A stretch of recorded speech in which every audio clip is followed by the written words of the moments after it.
watery places where my friends have gone to die. I never thought that I would be one of the 600 or so people that have died in underwater caves. I didn't think I'd join that long list. But every day I go back into these dark, secretive places that were their tombs and are my workplace. Now imagine yourself right now crawling beneath the seats in this auditorium. Your job is to find your way back out to the rooftop of the building, following a thin guideline through the darkness. It's silty. You're getting stuck. The mud surrounds you. And as you travel onward, your buddy gets stuck. They're entangled in the line. And at one moment, they were your trusted friend. And now they are the cork in the bottle containing your life. If you can't control this situation, if you can't press back the fear and allow intellectual thought and creativity to reign, then you'll both be dead in the next hour. Now, I'm sure you're wondering, did she make it? Well, of course I made it. I'm here today. But I bet you're also wondering, what motivates someone like me to challenge the unknown and to embrace fear in this way and take on challenges as something that will expand new horizons? Fight and flight were very important evolutionary responses. They served us at one time in our ancient ancestry. Yet now, here, they threaten me. And I have to be able to control that in order to get back to the light of day. We can't allow that fear to take a hostile takeover on our minds and bodies. Otherwise, our survival is not assured. And so I move on, back into the unknown, embracing fear. Dorothy Thompson, an American journalist, said that fear grows in the darkness. And if you think there's a boogeyman in the room, then you might as well just turn on the light. Fear reigns in America. It's a disease that's infected millions. We fear everything from killer storms to killer bees to killer Toyotas. We fear homeless people in Gainesville. We fear healthcare reform. It's crazy. We fear each other. And talk show hosts, radio and television, they all perpetuate that it's normal for us to live in fear. Well, I don't accept that. I think that fear is healthy, but I think it's imaginary and relative. And when we can conquer that fear, then we can do things that once seemed completely unimaginable. Fear is healthy. In 2000, I joined an expedition to go here. This is a satellite photo of the B-15 iceberg. This was the largest moving object on the planet. It calved off the Ross Ice Shelf in Antarctica, and it was the size of Jamaica. If you can imagine, it could fuel the freshwater needs of a country like America for 2 years. This thing was enormous. So we told National Geographic we were going to go down there. We were going to intercept this iceberg, climb it, dive around it, but more importantly, go cave diving inside the ice. Now, nobody had ever done it before, and I'll be honest, we didn't even know whether there were caves inside these icebergs, but it was a pretty reasonable assumption that that might be something that we would find. The first thing we had to do was travel across the Southern Ocean, from New Zealand to Antarctica, 12 days. And on that 12-day crossing, we passed through the waters where the storms can wring the planet unimpeded. Now, my job as a safety officer was partly to do a lot of research prior to the trip and to write a lot of rules that would keep us safe. But what I learned very, very quickly is that as every day passes by, you write new rules because you learn more about the environment that you're about to encounter. One of my jobs was to train my colleagues, Wes Skiles and Paul Heinerth, in the art of cave diving, or ice diving, because neither of them had ever been under the ice.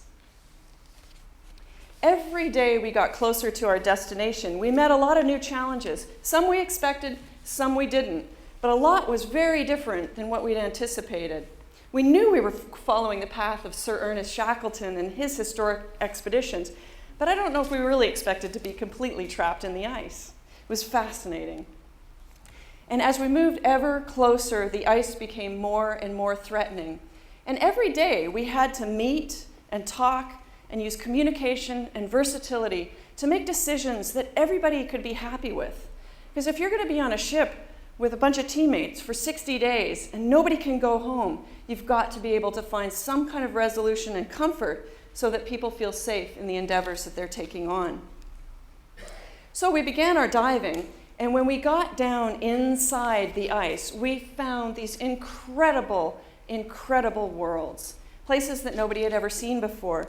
And where the seafloor met the ice, it was filled with amazing animals, filter feeders thriving on the currents that moved through the ice, and then animals that I had never seen before.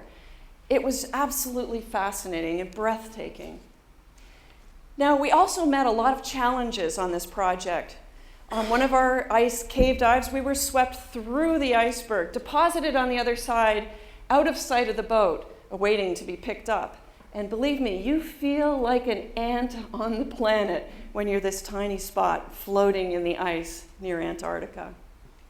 On another dive, the opening of our cave actually sheared and calved and closed part of the entrance that we needed to use to get out. And on our final dive inside this ice, we were actually pinned down by crazy currents that came up out of nowhere, almost trapping us within the iceberg itself. When we finally escaped, it was only a mere 2 hours before the entire thing exploded, shattered, and left this field of brash ice just floating for a square mile around us. Our cave was gone. But despite the risks, and despite the fact that the cave tried to keep us, we realized we'd had some great victories because we understood that retreat was not failure, and that retreat was just an acceptance of taking new information and a dedication to use that towards a better future. Fear is imaginary. It exists in our imaginations, and it's relative. So when you take on new challenges like this, you tend to do things that you never expected before.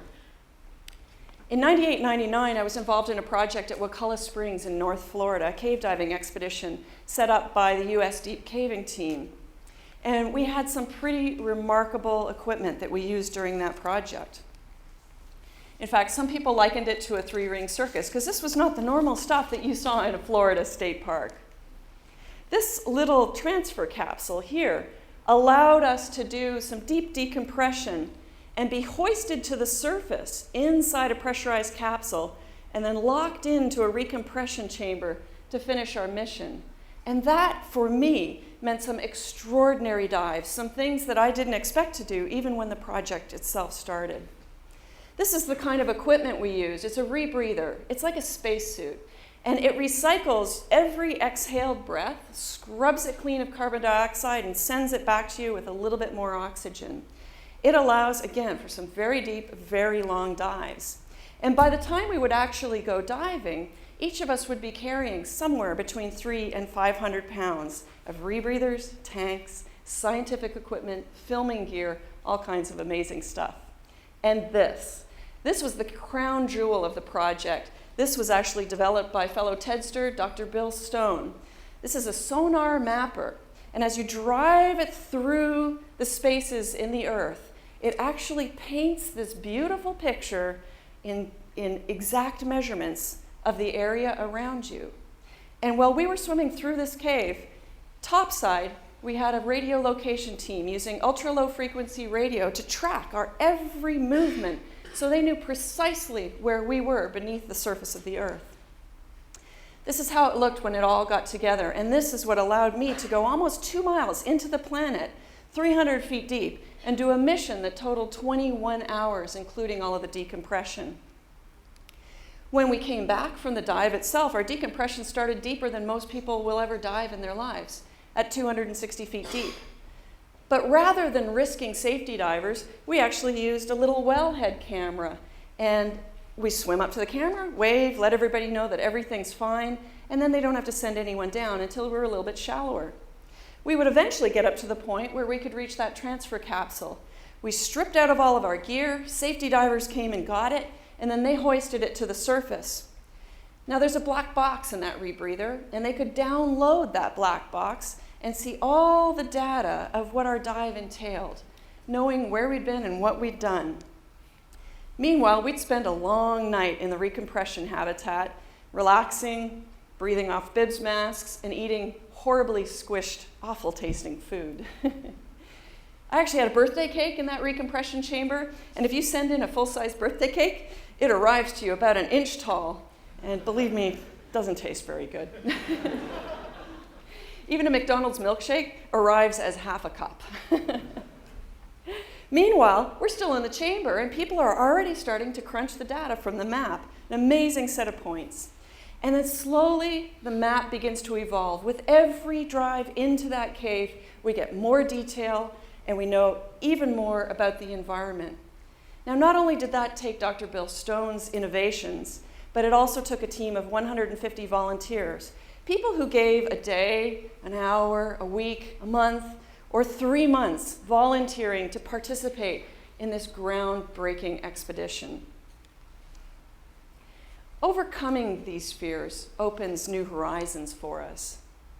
When I started cave diving, I really think my fellows in the sport were known as adrenaline junkies, trying to push fear into submission for their own ego gratification. But now we've become a really important part of science and understanding the Floridan aquifer and other parts of the world, because we're swimming in the plumbing of your planet, and that plumbing is carrying your drinking water. And if there's one thing that I'm really afraid of in this world, it's the state of our drinking water, our freshwater resources. If you've seen the documentary series Water's Journey, then you've already seen me swim underneath your homes and your golf courses and even the Sonny's Barbecue restaurant in Alachua. That was quite a moment. But following all of those pathways through the planet, we also had the opportunity to travel through the great watersheds like the Florida Everglades and out into the Gulf Stream. Following water wherever it would lead us was the mission. And as we followed that mission, I met people who were really afraid of our status in our freshwater resources, degrading springs, saline intervention into the aquifer, and all the myriad issues of conservation.